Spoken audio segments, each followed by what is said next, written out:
Hi everyone and welcome back to my YouTube channel. Oui, nouvelle année, nouvelle méthode. Maintenant, nous sommes un peu bilingues. Mais non, plus sérieusement. Coucou tout le monde et bienvenue sur ma chaîne YouTube.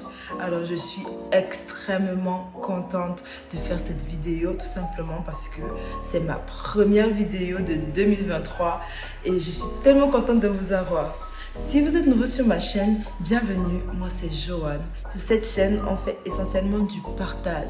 Je partage ici mes avis, mes voyages, mes découvertes autour de deux sujets principaux qui sont le Cameroun et la beauté noire. N'hésitez pas à prendre place, à vous abonner et à vous abonner à ma chaîne. Et si vous êtes ancien sur ma chaîne, attendez, je vais vous expliquer ce qui s'est passé parce que vous devez vous demander, mais la fille, si elle vient, elle parle au nouveau, nous les anciens, là, elle ne nous gère pas alors que ça fait depuis 4 mois qu'elle n'a pas posté. Non. Et c'est justement pour ça qu'on est là. C'est pour que je vous explique un peu pourquoi est-ce que j'ai disparu comme ça, que ce soit sur ma chaîne YouTube, un tout petit peu sur mes réseaux, sauf sur Twitter. Et d'ailleurs, n'hésitez pas à aller me suivre sur tous mes réseaux parce que comme je suis de retour là, je serai de retour partout. Cette vidéo, ce sera une vidéo pour qu'on parle un peu, pour qu'on échange. Je pense que je n'ai jamais vraiment fait une vidéo facecam comme ça. Donc, je pense que c'est une bonne façon de commencer l'année avec beaucoup d'honnêteté. J'ai l'intention de revenir un peu sur mon année 2022 qui était quand même une année assez chargée et importante pour moi. Ça vous aidera à mieux comprendre pourquoi j'ai disparu et aussi à quoi s'attendre sur cette chaîne YouTube parce qu'il y aura quand même quelques changements. Alors, si vous êtes prêts, on va commencer. Let's get into it. Ça va devenir ma phrase, c'est comme si c'est un mot. Alors, pour commencer, je vais vous faire un petit récap de 2022. 2022, c'était une année vraiment pour moi. Et je suis tellement déçue de ma personne parce que j'aurais pu être tellement plus loin présentement et je vais maintenant vous expliquer en fait pourquoi. Pour mieux comprendre mon année 2022, il faut d'abord comprendre un peu mon année 2021. Mon année 2021, franchement, était catastrophique. Je pense que elle était catastrophique. Je vais vous épargner certains détails, mais l'événement marquant qui s'est passé en 2021, c'est que j'ai repris mon année scolaire universitaire. Okay. J'ai repris mon année universitaire. Si vous ne le savez pas, je fais des études de droit, je suis étudiante. J'étais en master 1 en 2021.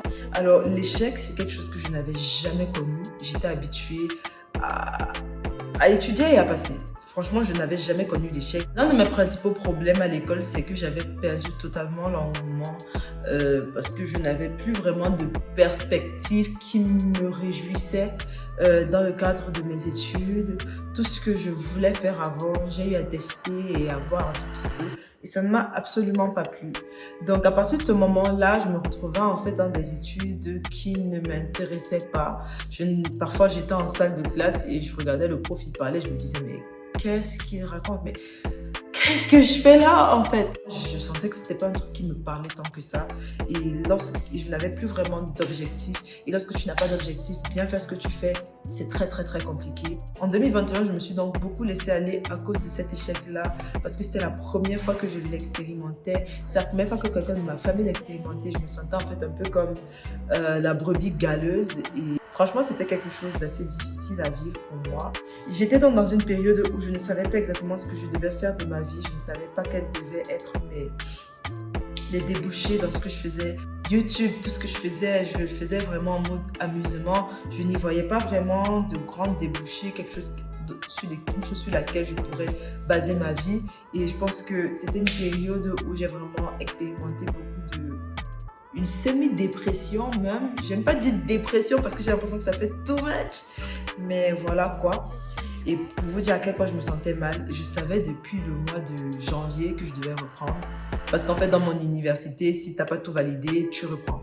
Donc, je le savais depuis. J'ai gardé en fait un peu ce secret-là pour moi et peut-être pour quelques personnes, sans le dire à mes parents, notamment mon père, parce que je l'ai dit à ma mère, mais je n'allais pas dire à mon père, parce que j'avais très peur de le décevoir.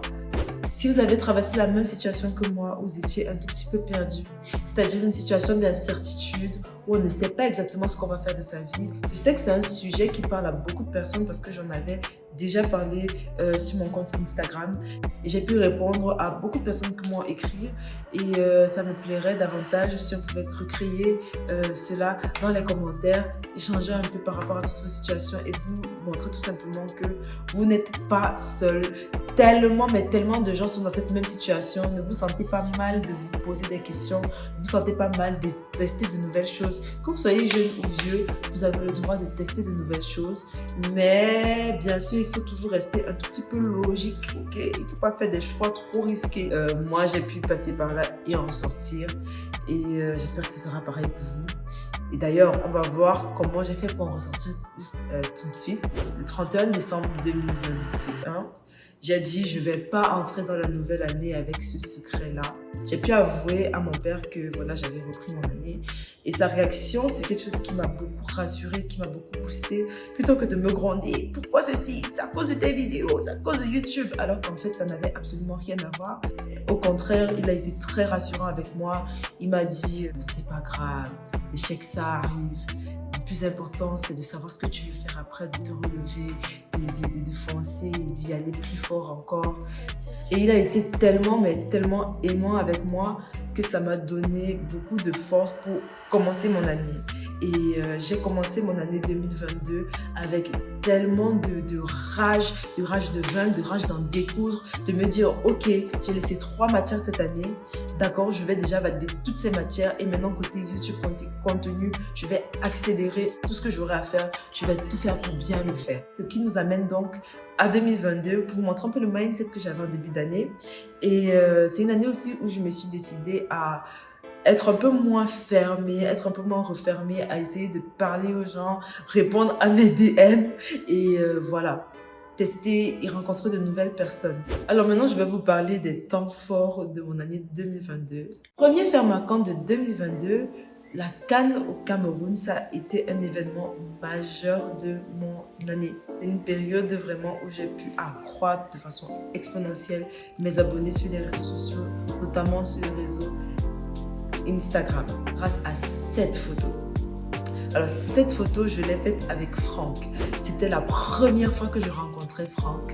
Et c'est quelque chose d'extraordinaire pour moi parce que moi, je suis quelqu'un d'assez réservé et d'habitude, je ne fais pas le premier pas. Mais parce que j'avais un mindset différent, en ces début d'année, je me suis dit, hey, Joanne, toi, tu es toujours là, tu restes à la maison, après tu te plains que tu t'ennuies, etc. Bah, voilà quelque chose qui va te bousculer, en fait, un peu quelque chose qui va t'obliger à sortir, t'obliger à créer du contenu. Alors, je me suis dit, hey, on y va. Voilà, allons voir le premier match ensemble. On s'est retrouvés au monument de la réunification. On a fait des photos et des photos. Et c'était tellement inspirant pour moi de me retrouver avec un autre créateur de contenu. C'est là que j'ai vraiment vu l'importance de se retrouver entre créateurs. C'est comme ça qu'on a fait des bêtes de photos qui sont devenues virales, qui ont été partagées, repartagées. Des gros comptes, des petits comptes. Certains m'insultaient, me disaient que je suis laide. D'autres m'insultaient, d'autres appréciaient. Le saint graal de cette photo, c'est que j'ai été repartagée par NWE lors de la fête nationale du Cameroun le 20 mai. Je trouve que ça, c'est quelque chose qui était énorme l'année passée. Alors, quand j'ai vu le succès de cette photo, franchement, cette période-là, c'est une période où j'ai essayé de maxer. J'avais la rage, en fait. Je me disais, il faut que je pose du contenu, il faut que je fasse des photos, il faut que je fasse des vidéos. C'est comme ça que je voyais mes abonnés grimper. C'est là que j'ai vraiment pu avoir la casquette de Joanne Abeka, la créatrice de contenu. Sauf que malheureusement ou heureusement, tout ça est un peu retombé parce que j'ai eu d'autres choses extraordinaires qui me sont arrivées, qui ont fait en sorte que j'ai dû délaisser mon contenu personnel au profit d'autres choses. À travers les réseaux sociaux, j'ai pu rencontrer énormément de personnes qui ont pu m'offrir énormément d'opportunités. Grâce aux réseaux sociaux, j'ai eu mon premier travail. Franchement, le salaire, ce n'était pas une somme faramineuse, mais pour moi, c'était tellement gratifiant pour moi de me dire que j'ai travaillé mon argent. Et je me suis rendu compte que lorsque mon père prend 10 000 comme ça, il me donne. Même si c'est 500, il me donne. Prends ça avec les deux mains parce que travailler l'argent, c'est dur. Et deuxième grosse chose du point de vue des opportunités, c'est que j'ai été contactée par des personnes qui ont été tellement intéressées par mes montages vidéo qu'ils m'ont demandé de faire des montages pour eux. Donc j'ai commencé à offrir des services de monteuse vidéo pour des personnes autres que moi, pour une destination autre que ma chaîne YouTube. Et ça, c'était quelque chose de tellement gratifiant pour moi parce que c'est quelque chose qui me plaît tellement. J'adore le montage, j'adore faire des vidéos. Et le fait pour moi d'être à la conception du projet, à la réalisation, un tout petit peu aux prises de vue, au montage et de livrer des travaux, d'entendre mes clients me dire qu'ils sont satisfaits. J'ai pu notamment réaliser 2-3 projets. Ce sont des micro-projets, mais moi j'étais extrêmement fière de ces projets-là, tout simplement parce que pour moi c'était énorme en fait de filmer de grands journalistes internationaux de CFI, d'Africa Tchèque, etc. J'ai fait cette vidéo pour une société qui fait dans la maintenance et tout, qui est, je pense, toujours disponible dans les agences United, je pense bien. J'ai aussi fait cette vidéo avec l'agence Young Africa, une vidéo de soutien aux Lions indomptables. Et j'espère d'ailleurs que vous l'avez vu parce que je suis aussi dans la vidéo. Du point de vue professionnel, j'ai eu un avant-goût de ce à quoi pourrait ressembler ma vie. Donc ce sont tous ces projets-là qui étaient de montage, en montage, qui m'empêchaient en fait un peu de me concentrer sur mes réseaux. Et quelque part, je trouve que l'excuse elle est trop facile. Je trouve tout simplement que j'ai fait preuve un peu de fainéantise et de paresse, ou alors non, j'ai fait preuve de manque d'organisation. Je regrette, c'est de ne pas y être allé assez fort. Je pense que j'aurais pu frapper beaucoup plus fort. Je pense que je serais 10 000 fois plus loin si j'avais été régulière avec mes vidéos, si j'avais été régulière sur mes posts sur les réseaux. Alors là, on est vraiment sur la période de mon année où tout se passait bien. Il faut savoir que c'était une période tellement réjouissante en fait pour moi parce que comme vous le saviez, l'année passée, c'était une année très difficile. Une année où je ne savais pas exactement où j'allais et là, c'était un peu comme si tout avait l'air tellement plus clair pour moi. J'ai d'autres perspectives. Voici les routes que je peux avoir. J'ai 10 millions d'idées dans le cadre de ce que je fais sur les réseaux, comment faire pour rendre tout ça rentable, etc., etc., etc. Mais maintenant, il est donc arrivé un moment où j'étais un peu dubitative. Je me disais, ok, c'est clair que le droit ne m'intéresse pas, mais est-ce que je vais m'arrêter là? Est-ce que je continue? Est-ce que je me réoriente pour me former en communication ou en montage vidéo, etc. Donc j'ai eu cette période-là de questionnement et après finalement je me suis dit, c'est bon, on a commencé quelque chose, il faut le terminer, au moins ça te fait un diplôme en poche. Pour l'instant, j'ai encore 22 ans, enfin j'aurai 23 ans bientôt, mais je n'ai que 22 ans. Une année, ça va franchement pas me tuer. Donc je me suis dit, ok, il y a les sélections, parce que c'est pas aussi facile que ça non plus. Il y a les sélections Master 2, j'envoie mon dossier, et là, ça se passe super bien, je suis sélectionnée, je suis parmi les premiers. Je pensais que j'étais déjà bête à l'école, mais finalement, ça s'est très bien passé. Et là, ça devenait compliqué. Le Master 2, c'est un Master de recherche. Là, c'est vraiment du sérieux en fait. C'est-à-dire que tu dois te concentrer pour faire ce que tu as à faire. C'était une période très compliquée pour moi cette fois-ci parce que j'avais trop de choses à faire. J'avais mon travail, j'avais des montages que je devais faire, j'avais l'école, j'avais aussi, j'ai commencé à travailler avec un de mes oncles qui est réalisateur et je devais partir là-bas genre 1 ou 2 fois par semaine et ça clairement j'ai même pas pu le faire. Quand il y a trop de choses, j'arrive à rien faire. Du coup, en fin d'année, je me suis dit, on va faire les choses par ordre de priorité cette fois-ci. Et c'est comme c'est dans cette configuration-là que j'entre en 2023 en me disant, je vais faire les choses par ordre de priorité. Le travail, c'est bon, j'ai arrêté. Maintenant, pour moi, la priorité, c'est de finir mon Master 2, de faire mon mémoire, de passer parce que je ne veux plus échouer dans ma vie, c'est terminé. Du coup, c'est pour ça que nous venons maintenant à 2023, à ce que cette chaîne va devenir. 2023, franchement, ce sera une année relax. Mais genre relax, mais bien organisée. Parce qu'avant, je me stressais trop côté contenu. Cette fois-ci, ce seront des petits talks, des petites facecam de temps en temps, quand franchement, j'en aurai le temps parce que c'est très compliqué. Jusqu'à présent, je ne me suis pas encore concentrée à l'école. Quand je vais commencer à me concentrer là, ce sera très compliqué pour me voir. Lorsque j'aurai des petits temps libres, franchement, je vais tout faire pour caler un petit voyage, pour qu'on puisse voir un peu tout ça ensemble. Mais pour la suite de l'année, on aura beaucoup plus de talk. Je pense que ce sera un moment où vous apprendrez peut-être un peu plus à me connaître. Je vais vous montrer un petit peu plus de ma vie, bien sûr avec quelques limites, parce qu'il faut toujours des limites. Je pense que c'est un peu sur cette lancée-là qu'on sera cette année et dans cette chaîne. Donc, j'avais besoin en fait d'éclaircir tout ça avec vous, de vous parler afin que vous ne vous sentiez pas abandonné. Parce que dernièrement, j'avais reçu tellement de messages qui me donnaient tellement du baume au cœur et qui me disaient: Joanne, ce que tu as commencé, tu dois le terminer.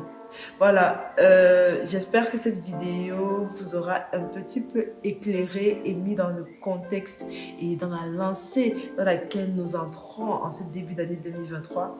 C'est vrai que je vous souhaite bonne année, un tout petit peu tard parce que ça fait déjà quelques jours que nous sommes en 2023, mais je vous souhaite quand même une année pleine de succès, de bonheur, de joie. Je vous souhaite tous de glow up financièrement, intellectuellement, physiquement, d'atteindre tous vos objectifs. Et si vous n'en avez pas, d'apprendre à les fixer et de vous y tenir. Moi, c'est ce que je vais essayer de faire. Je vais essayer cette année de ne plus dormir la carte, de ne plus me laisser submerger par mes occupations et de mieux m'organiser afin de toujours être présente pour vous. Merci à tous d'avoir regardé cette vidéo. Franchement, si vous avez regardé cette vidéo jusqu'à la fin, vous êtes des vrais. Et je vous envoie plein de bisous. Je vous dis à la prochaine pour une nouvelle vidéo. Prenez soin de vous et voilà. Bonne année 2023. Let's get into this. Yeah! Ce matin, j'étais en train de faire un montage. Je ne vais pas forcément dire pour qui est-ce que je monte, mais c'est quelque chose que je fais. C'est écrit là, ça s'appelle... Ça se voit pas. SABC. SABC. Ah ouais, des gros contrats, des gros clients. Mais